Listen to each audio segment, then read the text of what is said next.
inkingi ya mbere yitwa mu gifaransa engagement de l'État. Engagement de l'État mu bisanzwe ugiye kuyiraba neza usanga ari nk'ajya bovuga gouvernance. Ni nka gouvernance politique, gouvernance économique, gouvernance judiciaire, gouvernance sociale. Iyo niyo ntumbero ya mbere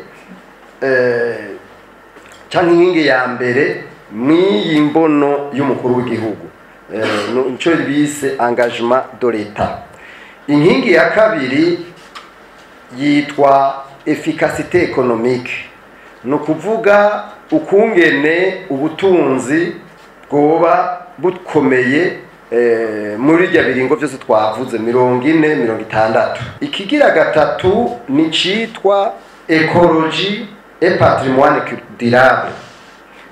Iyi écologie ubisangamwo ibijanye n'ibidukikije, n'ibijanye n'imico, gukingira imico yacu n'ibiranga Burundi byose bigaba mu bifasha mu iterambere. Inkingi ya kane nico bita équité sociale. Équité sociale murumva neza yuko ari inkingi ikomeye cyane, kuko niyo nkingi ituma abene gihugu basangira ivy'igihugu.